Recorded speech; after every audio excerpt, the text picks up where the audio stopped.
The distress call no one answered. Alina Vasquez pressed her bloodied hand against the observation window. Watching the last galactic assembly cruiser disappear into the void, her reflection stared back at her, a woman of 43 years, with dark eyes that had seen too much in the last 6 hours. Behind her, 397 souls huddled in what remained of the Meridian Research Station's main laboratory. They represented 23 different species from across the galaxy, unified now only by terror and the certainty of abandonment. The emergency lights painted everything in shades of crimson, as if the station itself bled. "They're really gone," whispered Dr. Talon, an Arathi whose translucent wings trembled with each breath. His people were philosophers, artists who had never known war. The assembly promised protection. They promised. His voice broke. Alina turned from the window, forcing steel into her spine. She had grown up in the favelas of Snow Paulo, where promises meant nothing and survival meant everything. Earth had taught her species a simple truth. When the world tries to kill you, you learn to kill back, or you die. "Promises don't stop plasma fire," she said, her voice cutting through the rising panic. "The Zinthri Collective doesn't negotiate. They conquer, consume, and move on." The assembly knew this. They chose to run rather than fight. The station shuddered as another explosion rocked the eastern wing. Through the internal sensors, Alina watched sections of Meridian go dark, one by one. The Zinthri were methodical, cutting through the station like surgeons dissecting a living specimen. They would reach the central hub in 2 hours, maybe less. Among the survivors were 47 humans researchers, engineers, maintenance workers who had come to this joint venture believing in galactic cooperation. Now they gathered around Alina with expressions she recognized. Not panic, not despair, something colder. Calculation. "We can fortify the laboratory," said Marcus Webb, a structural engineer from Lagos. He was already pulling up schematics on his tablet, his fingers moving with practiced efficiency. "Seal the blast doors. Reroute power from non-essential systems. Create choke points. We're scientists, not soldiers," protested Dr. Venix, Quellen, whose 4 eyes blinked in different sequences when stressed. "We study stellar formation and quantum mechanics. We can't fight the Zinthri. They've conquered 47 worlds." Elena met the Quellen's gaze. "On Earth, my ancestors survived ice ages that should have killed them. Predators that hunted them for sport. Diseases that wiped out entire populations. Volcanoes, floods, droughts. Every few thousand years, something tried to make humanity extinct." She picked up a plasma torch from the nearest workstation, feeling its weight. "We're still here because we learned one lesson. When you're cornered, you don't lay down and die. You make them pay for every centimeter." The humans moved with frightening speed, transforming the laboratory into a fortress. They welded metal plates over windows, repositioned heavy equipment to create barriers, distributed improvised weapons, plasma cutters, chemical sprayers, industrial tools that could become instruments of violence. The alien scientists watched in fascination and horror as the humans worked. This was what Deathworlders looked like when survival instincts activated. Lena called out Dr. Sarah Okonkwo, a quantum communications specialist. "I can jury-rig a tachyon burst transmitter. Send a message past the assembly's communication blackout." "To whom?" Alina asked. "The assembly abandoned us. Any fleet is days away." Sarah's smile was grim. "Not to the assembly. To Earth. To the Colonial Defense Initiative. They have patrol ships in the outer systems. It was a violation of a dozen treaties. The assembly had restricted human military presence specifically because they feared it. Earth's warriors came from a planet classified as Class 12 Death World, the highest danger rating. Humans evolved dodging apex predators, surviving catastrophes, adapting to environments that would kill most species within hours. That made them useful for dangerous work. It also made them terrifying when angry. "Do it," Alina ordered. "Tell them we were abandoned. Tell them the assembly left us to die. Tell them," she paused, choosing her words carefully. "Tell them it's time to collect what we're owed." Sarah's fingers flew across the makeshift transmitter. The message burst into the void, traveling faster than light. carrying with it a simple truth. Humanity did not forget its own. The Zinthri reached the outer defenses 90 minutes later. They came in their characteristic formation, heavy assault units in front, supported by drone swarms and energy weapons that could punch through standard station bulkheads. They expected terrified scientists. They expected easy prey. The first Zinthri shock trooper through the breach took a plasma cutter beam directly to its sensory cluster. The second found itself drowning in industrial coolant that froze its respiratory system. The third discovered that humans, when cornered, fought with a creativity born from millions of years of desperate survival. Fall back to secondary positions. Alina shouted over the chaos. The mixed species group retreated through prepared corridors, leaving traps and obstacles. Every meter cost the Zinthri time and casualties. It wasn't enough. They kept coming, wave after wave. In the makeshift command center, Dr. Talon worked the sensors with shaking hands. They're breaking through Sector 7. We have maybe 30 minutes before they reach us. Lena looked at the faces around her. Humans stood ready, weapons in hand. The alien scientists huddled together, some praying to gods they'd never thought to call upon before. She had bought them time. But time for what? Rescue that would never come? Then Sarah's communication console erupted with sound. A voice, human, speaking English, with a Nigerian accent that made Elena's chest tighten with unexpected emotion. Meridian Station. This is Commander Sarah Okoro of the UHNS Retribution. We received your transmission. We are making an emergency jump to your coordinates. Ida. 4 minutes. 4 minutes. Impossible. Emergency jumps at that distance violated every safety protocol. The gravitational stress could tear a ship apart. Commander, that's a suicide jump, Elena started. Dr. Sarah Okoro's voice came back, hard as diamond. Did you really think we'd leave you there? No human gets left behind. No one who stands with humans gets left behind. Hold on. We're coming through hot. The Retribution appeared 3.7 minutes. Later, in a flash of exotic radiation that fried every sensor on the station. The human warship was smaller than the Zinthri vessels surrounding the station, but it moved with predatory grace. Its hull bore scars from 100 battles, each one a testament to human stubbornness. The Zinthri fleet moved to intercept. They outnumbered the single human ship 7-1. The battle lasted 9 minutes. When it ended, 4 Zinthri vessels were debris. 2 were crippled and drifting. 1 was fleeing at maximum acceleration. The Retribution, bleeding atmosphere from a dozen hull breaches, positioned itself between the station and the remaining threat. Meridian Station. Commander Okoro's voice returned, slightly breathless now. Marine boarding parties are on approach. Sit tight. We're bringing you home. Dr. Elena Vasquez watched human Marines storm through the station, moving with lethal efficiency.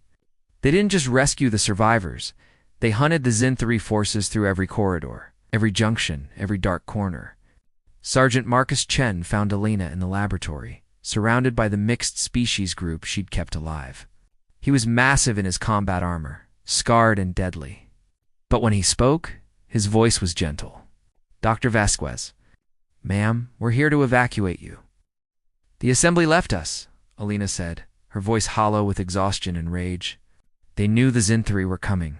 They knew we couldn't defend ourselves. They left us anyway. Chen's expression hardened. So we know. Commander Okoro recorded everything from your distress call. Earth knows. And ma'am? He looked at the rescued scientists, at the humans who'd held the line, at the aliens who'd discovered what it meant when humans said, we protect our own. The assembly is about to learn that abandoning humans comes with a price, and we always collect our debts. The rescue that broke treaties, the UHNS. Retribution limped toward the nearest human outpost with 400 rescued souls, packed into spaces designed for half that number. Commander Sarah Okoro walked through the crowded corridors, watching human crew members share their rations with alien scientists, watching trained killers become gentle caregivers for traumatized civilians. This was the duality of humanity capable of extreme violence and extreme compassion, often simultaneously. In the medical bay, Dr. Elena Vasquez sat while a corpsman treated her injuries. Her ribs were cracked, her hands burned from wielding improvised weapons, her exhaustion so deep it felt like gravity itself pressed down on her. But her eyes remained sharp, watching everything. "You violated the Treaty of Proxima," she said quietly as Commander Okoro approached. "Unauthorized military action in assembly space, engaging hostile forces without assembly approval. They'll use this against Earth." Sarah sat down beside her, wincing at her own injuries. "Let them. We have something better than their approval. We have proof." She pulled up a holographic display showing the communication logs from Meridian Station. Every distress call, every plea for help, every assembly response, retreat authorized, station compromised, nitrogen rescue operation approved. The assembly left 400 scientists to die rather than risk a confrontation with the Zinthri. Sarah continued, her voice cold. 23 species represented on that station, 23 different worlds, with citizens who called for help. The assembly abandoned all of them. Lena studied the logs, her analytical mind already seeing the implications. They'll claim it was a tactical decision, that risking ships for one station was illogical. Then let them explain to their own people why human barbarians were the only ones who came back. Sarah stood, her command presence filling the small space. "We're not keeping this quiet, Doctor. Earth is done playing by rules designed to keep us weak." The Retribution's arrival at Armstrong Station triggered a political earthquake. Within hours, rescue footage went viral across Human Network's grainy helmet cam recordings of Marines fighting through Zinthri forces, of Commander Okoro's ship ramming through enemy vessels, of Dr. Vasquez and 47 humans holding the line against impossible odds. Earth's population, spread across Sol System in 15 colony worlds, erupted in fury. Ambassador James Okafor received emergency authorization from Earth's unified government. He arrived at the Galactic Assembly 3 days later with an escort that made delegates nervous. 5 human warships, holding formation just outside assembly space. A reminder of capacity restrained only by choice. The assembly chamber fell silent when Ambassador Okafor took the floor. He was 73 years old, a veteran of Earth's corporate wars before first contact. With silver hair and eyes that had witnessed humanity's worst and best, he carried a data chip containing every second of footage from Meridian Station. "Honored delegates," he began, his voice deceptively calm. "I come before you not to request, not to negotiate, but to present an accounting." He activated the holographic display. The footage played across the chamber's main screen, the assembly fleet retreating. Scientists screaming for help, the hours of desperate defense, Elena's bloodied face as she rallied survivors, the Retribution's impossible jump, and finally, human Marines carrying rescued aliens to safety. Some delegates looked away. Others wept. The Quellan representative, whose own citizens had been aboard Meridians, stared at the screen with all 4 eyes. His expression unreadable. "You abandoned 400 sentients," Ambassador Okafor continued. "Citizens from 23 member species. You had ships in range. You had weapons. You had every capability to mount a defense. You chose retreat. You chose to let them die rather than risk confrontation." High Counselor Vexthon, an ancient being whose species had founded the Assembly 12,000 years ago, raised one crystalline appendage. "Ambassador Okafor, the decision was strategic. The Zinthri Collective controls 47 systems. They field thousands of warships. One research station, however tragic, could not justify a war that would cost millions of lives." "Could not justify?" Okafor repeated softly. "You speak of justification as if lives have different values, as if those 400 people were acceptable losses in your strategic calculations." He leaned forward and his voice dropped to something dangerous. "Let me tell you about Earth's strategic calculations. On my planet, we have a saying, 'Leave no one behind.' Not because it's tactically sound, not because it makes strategic sense, but because the moment you decide some lives are acceptable losses, you stop being worth defending." The chamber erupted. Delegates shouted in a dozen languages. Some defended the Assembly's decision. Others, particularly those whose citizens had been on Meridian, remained conspicuously silent. Vexton called for order. "Ambassador, your passion is noted. But passion does not make policy. The Assembly has maintained peace for 8,000 years precisely because we choose carefully when to fight. Humanity is young. You do not understand the costs of galactic war." "No," Okafor said quietly. "We understand the costs perfectly. We understand them better than you ever could." He pulled up another display. Earth's history. 5 mass extinction events. Ice ages that covered our continents in ice kilometers thick. Supervolcano eruptions that blotted out our sun for years. Asteroid impacts. Plague that killed half our population. Predators that hunted us for sport. For 4 million years, our planet tried to kill us. The display showed images of ancient humans huddled in caves, fighting predators with stone tools, crossing frozen wastelands, surviving disasters that would have ended most species. We learned that survival isn't about avoiding risk. It's about deciding what's worth dying for. Those 400 people on Meridian Station, they were worth dying for. And 47 of my people proved it. The Zinthri response came 27 hours later. Not through diplomatic channels. Not with words.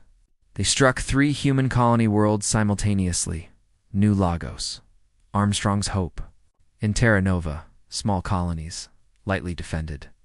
Chosen specifically to send a message, humanity's defiance would cost them. The attacks killed 17,000 humans. They enslaved 40,000 more. The Zinthri broadcast their victory across the galaxy, showing human prisoners in chains, showing colonies burning, showing their dominance. They expected fear. They expected humanity to retreat as the Assembly had. They expected civilization to remember its place. They received something else entirely. Earth's response was total mobilization. Every shipyard went to maximum production. Colonial defense fleets received activation orders.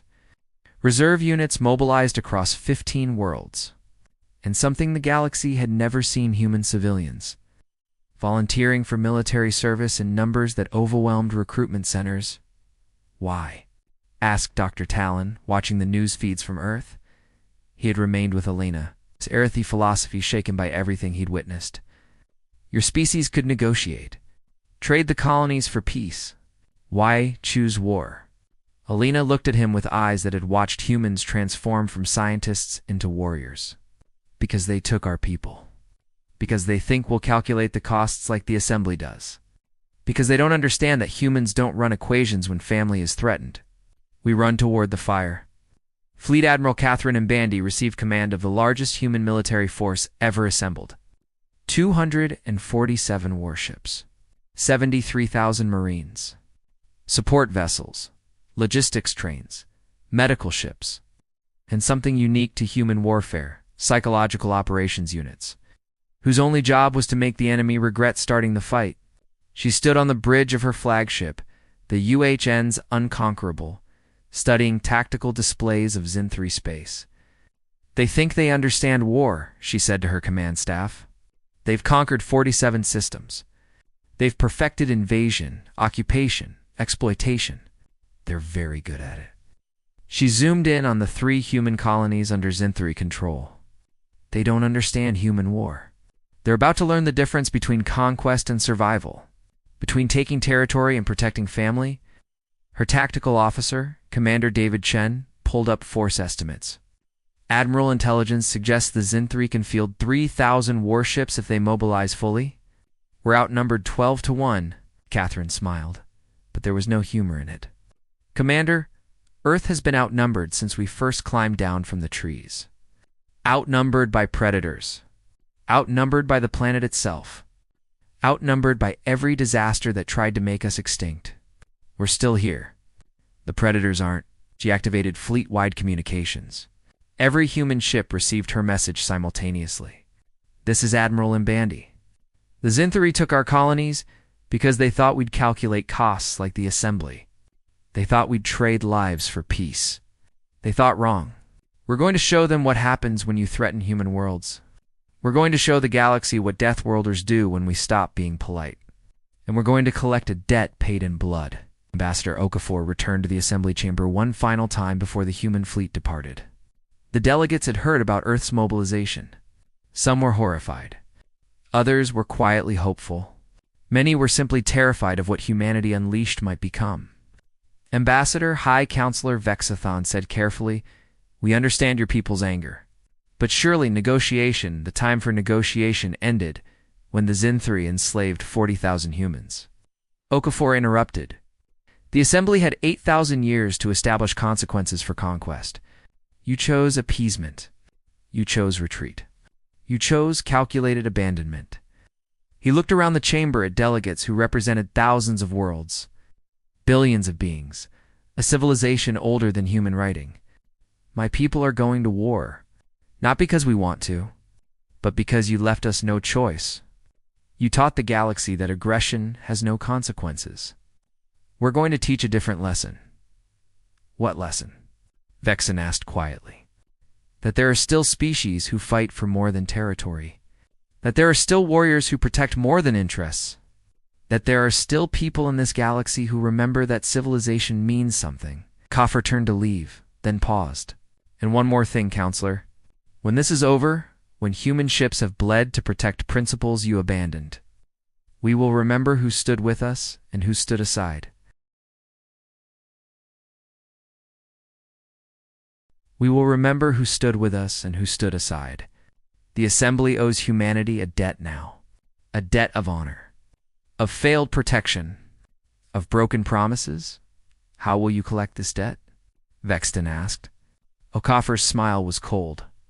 "By making sure that when the next station calls for help, everyone remembers what happened to those who didn't answer. The Zinthri will fall. Their empire will shatter. And the galaxy will learn that abandoning humans comes with consequences." The human fleet departed assembly space 3 hours later, 247 warships moving in perfect formation, heading toward Zinthri territory. Behind them, the assembly chamber erupted in debate. Some species called for intervention, others for sanctions against humanity. A few those whose citizens had been on Meridian Station began quietly mobilizing their own forces. The Quellan representative spoke last. "The humans are right. We abandoned our own people. We calculated lives as acceptable losses. Perhaps we needed humans to remind us what civilization actually means. Not avoiding conflict, but choosing what's worth fighting for." In her quarters aboard the Unconquerable, Dr. Elena Vasquez prepared for what came next.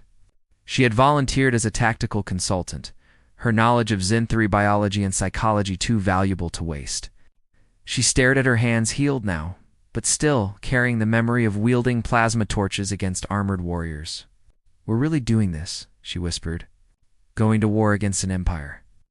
Sarah Okoro, recently promoted to Admiral Monbande's senior staff, stood beside her. "We're doing what we always do, Alina. Surviving, protecting, fighting when cornered. The Zinthri made a mistake. They thought we were like the Assembly. They forgot we're from Earth, and if we lose, we won't," Sarah said with absolute certainty. "Because humans don't know how to quit. Because 47 people held a research station against an invasion force. Because one ship broke every rule to rescue 400 souls. Because when you back humans into a corner, we don't surrender. We attack." The fleet jumped to faster-than-light travel. Behind them, the Galactic Assembly trembled. Ahead, the Zinthri Collective prepared defenses. And humanity went to war, not for conquest, not for territory, but for the simplest and most dangerous reason: someone had threatened their own. The reckoning of the Zinthrith Battle of Kepler's Edge would be studied in military academies for the next 1,000 years. Not because of brilliant tactics, not because of technological superiority, but because it demonstrated what happened when a species evolved for survival, met a species evolved for conquest. Admiral Catherine Mbande's fleet dropped out of faster-than-light travel exactly where? Intelligence predicted at the edge of the Zinthri home system, where their defensive stations formed an impenetrable wall, except nothing built by engineers was truly impenetrable. Not to humans who'd learned to find weakness in everything. "Tactical. What are we looking at?" Catherine asked from her command chair. Commander Chen pulled up the display. 47 defensive platforms, each carrying enough firepower to vaporize an assembly cruiser.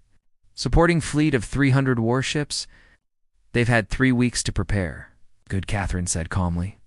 That means they're confident. Confident enemies make mistakes. She activated fleet communications. All ships, this is Admiral Menbandi. Remember your training. Remember why we're here. And remember that every being on those platforms chose to serve an empire built on slavery. They made their choice. We're just delivering the consequences. The human fleet split into 17 attack groups, moving with coordination that confused Zin-3 sensors. They'd expected a direct assault, the kind of battle where numbers won. Instead, human ships moved like sharks, circling, testing, exploiting every weakness in defensive formations. The first Zin-3 platform exploded 12 minutes into the battle, then the second, then 5 more in rapid succession. Human warships weren't larger or more powerful. They were faster, more maneuverable. Piloted by beings whose ancestors had evolved dodging predators and catching prey in 3-dimensional environments, space combat was instinctive to humans in ways it would never be to species who'd evolved on peaceful worlds. They're adapting, Chen called out. Zin-3 fleet moving to intercept Group 7. Let them, Catherine replied. Signal Group 7. Execute Protocol Leonidas. Protocol Leonidas, named for ancient warriors who'd held a pass against impossible. It's meant one thing. Stand and fight. Draw enemy forces. Make them commit. While the Zin-3 focused on Group 7, human Marines launched boarding actions against the defensive platforms. Not to capture them. To sabotage them from within. Sergeant Marcus Chen led the assault on Platform Deltanine. His team breached the hull using shaped charges that turned armor into shrapnel. Inside, they moved through corridors designed for Zin-3 physiology, too large. Too cold, filled with atmosphere humans couldn't breathe. They fought anyway. Zin-3 soldiers were bigger, stronger, with exoskeletons that could shrug off small arms fire. They'd conquered 47 worlds. They were very, very good at war. But they'd never fought humans. Marcus dodged a plasma bolt, returned fire with his rifle, and watched his rounds punch through Zin-3 armor like paper. Human weapons weren't elegant. They were designed to stop Earth's megafauna animals that weighed tons and could crush vehicles. Against alien soldiers, they were devastating. Plant the charges and fall back, Marcus ordered. His team worked with practiced efficiency, placing explosive packages on critical systems. The platform's defenders tried to stop them. It became a running battle through narrow spaces where human agility and reflexes gave them advantage. One Zin-3 warrior cornered Private Jessica Adayami in a maintenance junction. It raised its plasma weapon, confident of victory. Jessica, who'd grown up free-running through the vertical favelas of Snow Paulo, simply ran up the wall, flipped over the alien's head, and put 3 rounds through its sensory cluster from behind. Platform charges set, Marcus reported. Extraction team inbound. The human ship swept in, collected the Marine teams, and accelerated away. Behind them, 7 platforms exploded simultaneously, each one a small sun blooming in the darkness. The Zin-3 fleet recoiled. They'd lost a third of their defensive network in 30 minutes. Admiral Mandy watched the tactical display with satisfaction. Phase 2. Target their command carriers. Disable their coordination. Make them fight as individuals, not as a fleet. The battle raged for 18 hours. Human ships took casualties, 19 vessels destroyed, 34 damaged. But they gave better than they got. The Zin-3 lost 97 warships. The defensive platforms were rubble, and their home system lay open. Admiral, receiving communication from Zin-3 High Command, the communications officer reported, they're requesting ceasefire negotiations. Catherine's expression hardened.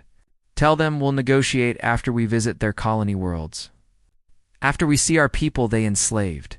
After they understand what they started, human fleet pushed into Zin-3 space like a knife. They bypassed military targets and went straight for the colonies, the 47 worlds the Zin-3 had conquered.